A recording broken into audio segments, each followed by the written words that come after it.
Most of my ales are brewed with wheat, friend. It's abundant and it's refreshing.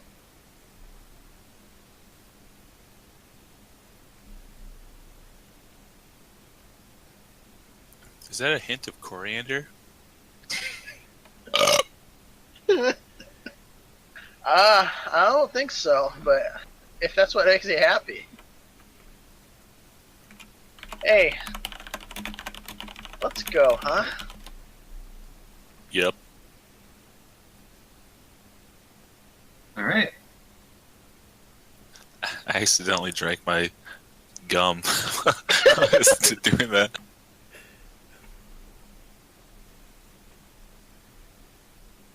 All right. Any other conversation or back to town? Back to town.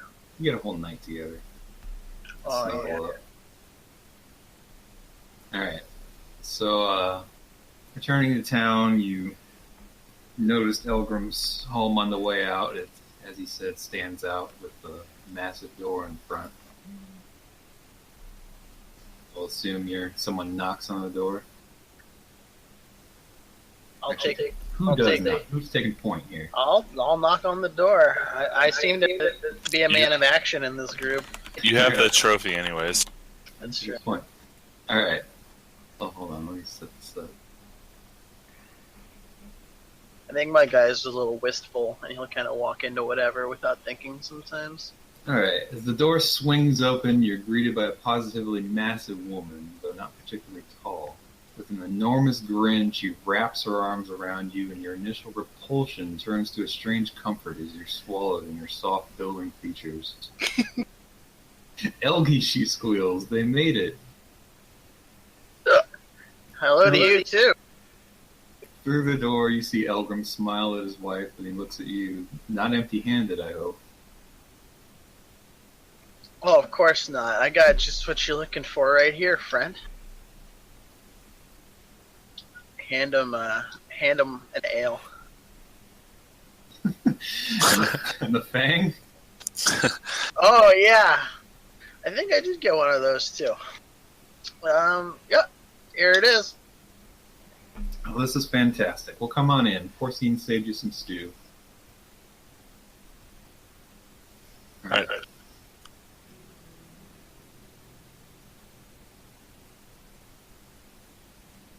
Here we go. As you enter, in the corner, you see a well-dressed man playing the lute. SoundCloud working for everybody? Mm-hmm. It's flamenco music.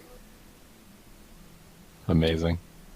You'd almost forgotten the pleasant sounds the instrument is capable of making.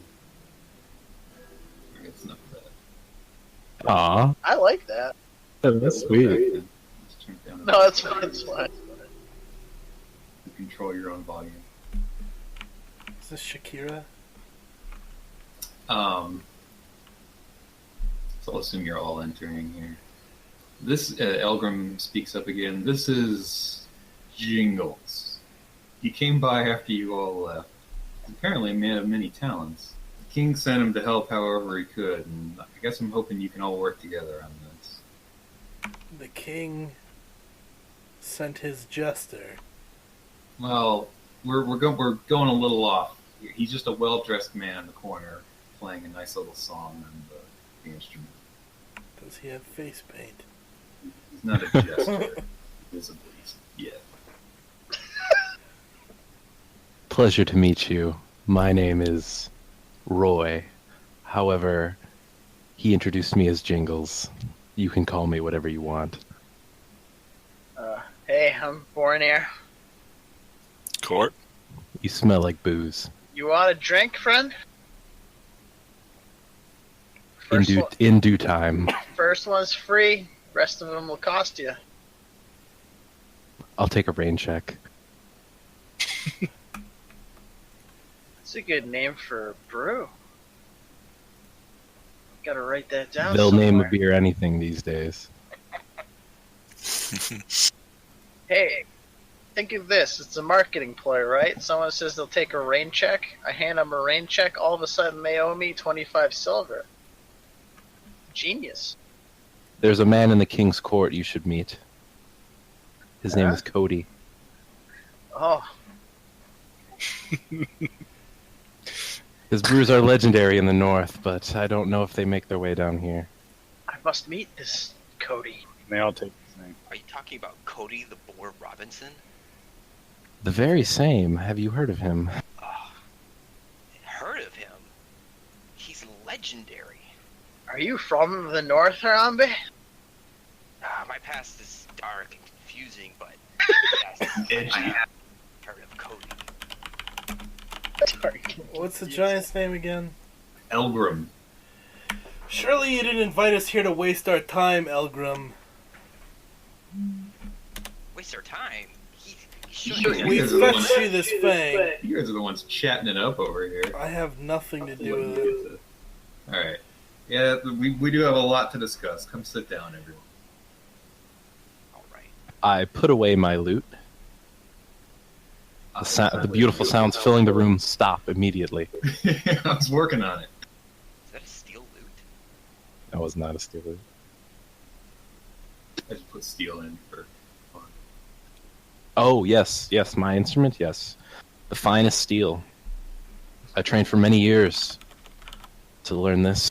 It's not a particularly easy instrument, as I'm sure you've encountered many people that are terrible at it. At least one. Anyway, Alright, folks. Everybody sitting? Yes. The long and short of it is this. Friend needs my help, and I can't give him the help he needs. My adventuring days are behind me, and who would feed my family if I just packed up and traipsed across the world? I was hoping to find a couple experienced adventurers to send in my stead, but maybe quantity can make up for quality. I mean no offense, of course, but I bet we can all agree you've got more fights ahead of you than behind you. I received a letter last week from Dristan. You can read it yourselves if you like. I prefer you to read it to it. I will. I'll show it to you.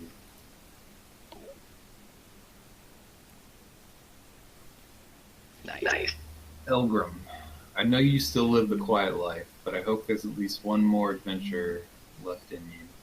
In the span of these last years, I fear I may have finally confirmed my suspicions. We have not seen the last of Sarlamac. Thorndale needs us again, friend. I have a safe place for us to meet. Follow the brook southeast of Varlock until the oaks give way to the aspens and head east. I will return there in the 18th of Thorn. There's much to be done, Tristan.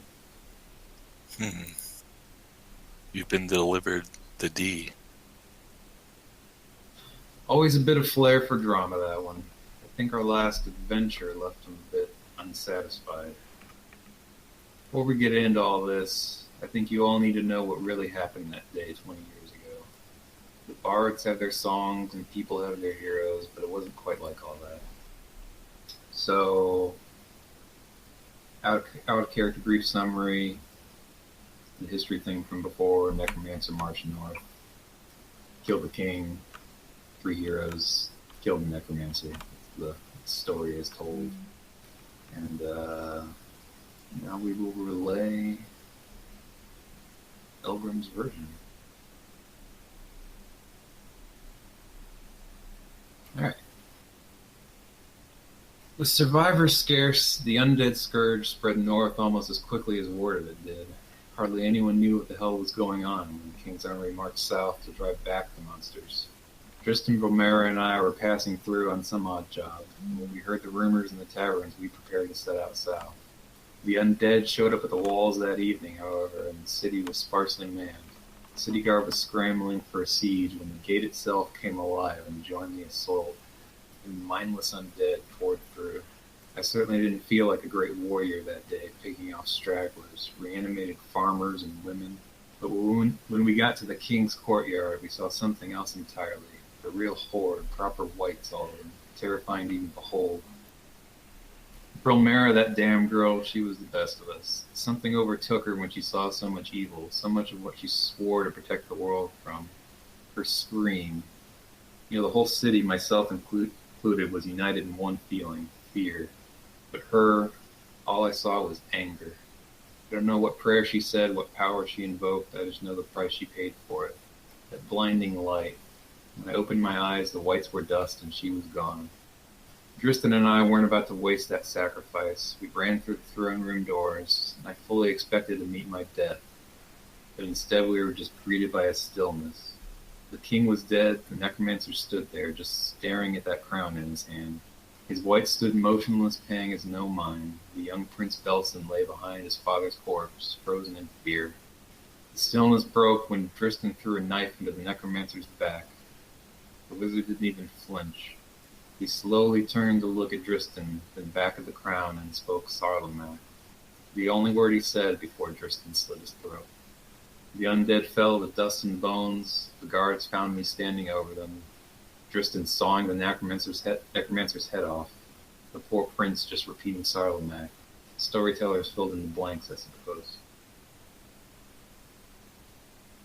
Brutal. Dristan left that same night, trying to find out more about what happened. I went south to help rebuild, till I found a woman brave enough to bed me and settled down, forcing smiles in the corner. I guess in the end, I just feel like it all would have gone down the same if we'd never even been there. Either way, what's done is done. What's important is now whatever Tristan's up to, even he knows he can't do it alone. I won't abandon my family, but I don't want to abandon him either. So you see why it's important to me that you lot are truly up for this. So I've said my piece. What are your thoughts? Sounds like fun. I know what it's like for things to not go the way you were planning. Sorry for any losses you incurred.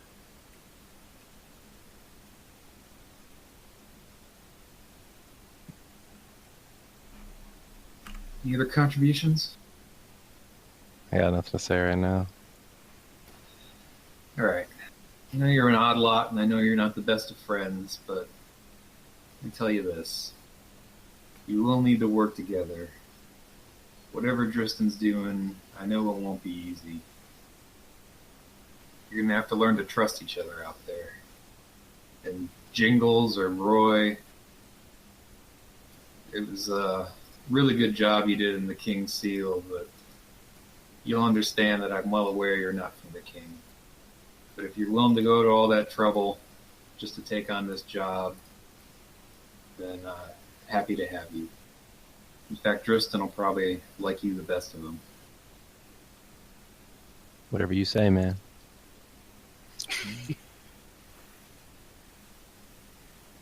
I've written you a note to bring to Dristan. He'll know my seal. Read it if you like.